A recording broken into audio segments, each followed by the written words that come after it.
up, guys? Johnny here with the Loud Packs. We're here at Chills, and we're about to meet one of the owners, Ben. Coming in, check it out. What's up, Ben? Pleasure to meet you. Pleasure. Thank you for inviting us. So, this is our disc golf shop. It's called Aces. Aces. We carry all your major brands. All of these on the wall right here are custom discs that we have a couple customers that they will buy discs from us, take them home, and they'll dye them. Buy them like white. Yeah, they'll buy them white, and or they'll buy them, like this, or just simple colors, and then they custom dye. This is cool. Yeah.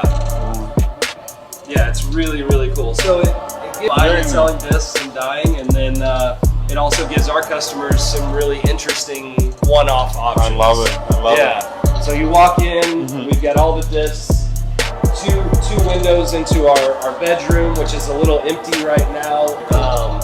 But yeah, this cool. is our original tank. So when I got here, they had one 15 light flower room and a very small, like 15 foot by 15 foot bed. Wow. And I told my business partner, I said, the only way this works is if we expand. Sure. Because as it is, it feeds one person. Exactly. Maybe, It's you gotta have enough volume of production to be able to sustain the bills and the costs for it. You can't do it with one room. No, and that's what I said.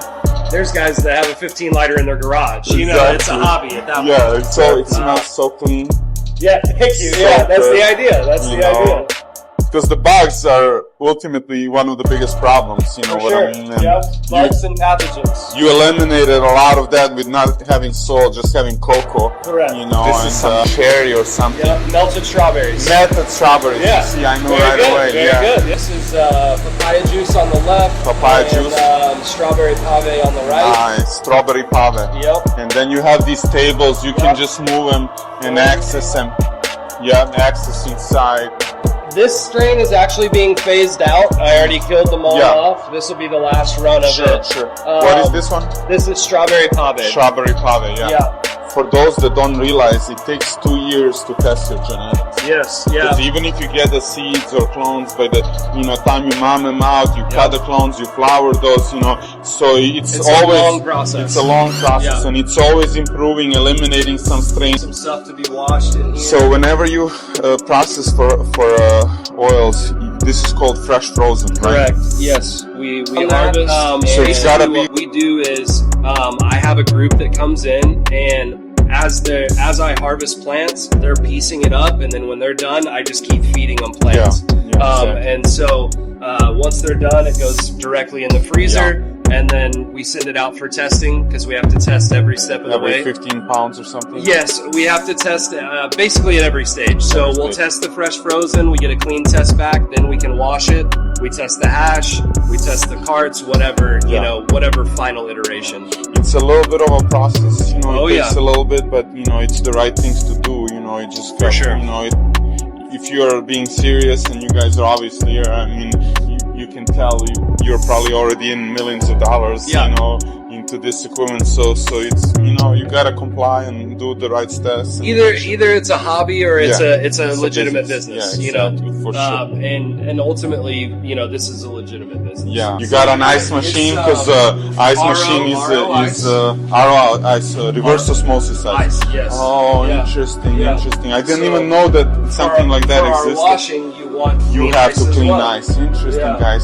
So you can't just use any ice machine. It's gotta be reverse osmosis machine for the clean ice. Interesting. Washing, we've got a 300-gallon RO tank in here. Wow. 65-gallon brootless, 20-gallon brootless for smaller washes. Fresh frozen material goes in with RO ice and RO water. You agitate, and then you pour out your spout through your series of different micron bags. Collect your bags. They get put on trays and thrown in the freeze dryer. Our freeze dryers, press, oven. So after you run them through the bags, they go into the freeze dryer or freeze dryer. Yeah, it goes in parchment lined trays and gets thrown in there. And for how long?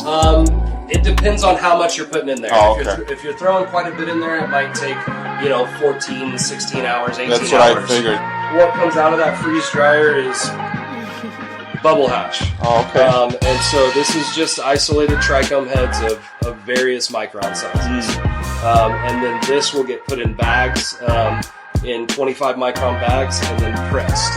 Yep. So, and then what you have after that we call a fresh press. And then you jar that and we cold cure it. You want to apply the least amount of heat possible to get that flow. So what is your heat again? 160 to 170 is typically what we press at. Yep. Interesting. We decided to go the way of, we have a small SEAL Team 6 that's very efficient, very competent. Good. And then we hire out for defoliation. We hire out for harvest. Those influx times. Of course. And so that way we don't have to carry a whole lot of payroll. And for all of you farmers out there, I mean, I think that's your best option right now, is just keep it small.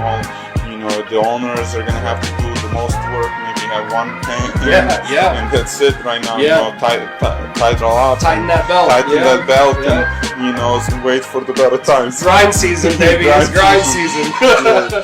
Put a couple windows in it too. You know, it's still that kind of Willy Wonka. You know, because you know, say a dispensary owner that wants to come. This is a great way for them to tour the facility. For sure, give them a tour and show them around. That's correct. Tell us a little bit about genetics. I heard you got some good ones. So genetics, this mom right up front here, that cut was gifted to us by our good friend Fresh Coast. That is the original runs. That's garlic icing, mandarin butter. Very good. We've got old school genetics in there. I've got from a good friend of mine, Joe Clifton, who owns Jake's Jungle. Shout out Jake's Jungle.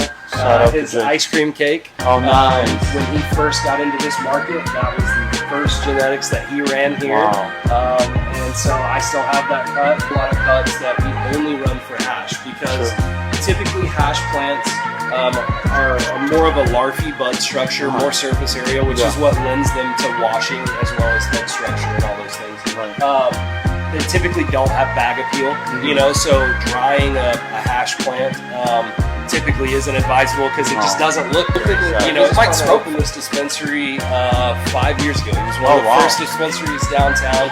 I've been on board, I came on board this next November will be 4 years. So we'll have certain drops of hash or full melt that we only have here, and it might be a very limited run. We might only produce 10, 15, 20 jars of it, right? Yeah, definitely. And with all the investments that's coming into OKC, with all the Scissor Park and all these expansion, I mean, I feel like OKC and Tulsa are going to be the new Austin and Dallas. I sure hope so. They're going to explode. We're going to see hundreds of new high-rises here. So is the Cowboy Cup.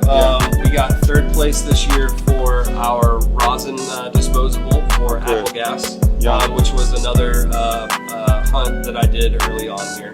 Apple Gas is our pheno of Gastropop, which is apples and bananas by Grape Nuts. Oh, great. From Compound Genetics. So yeah, they give us a little bolo. These cool, different designs. So it's all strain-specific designs.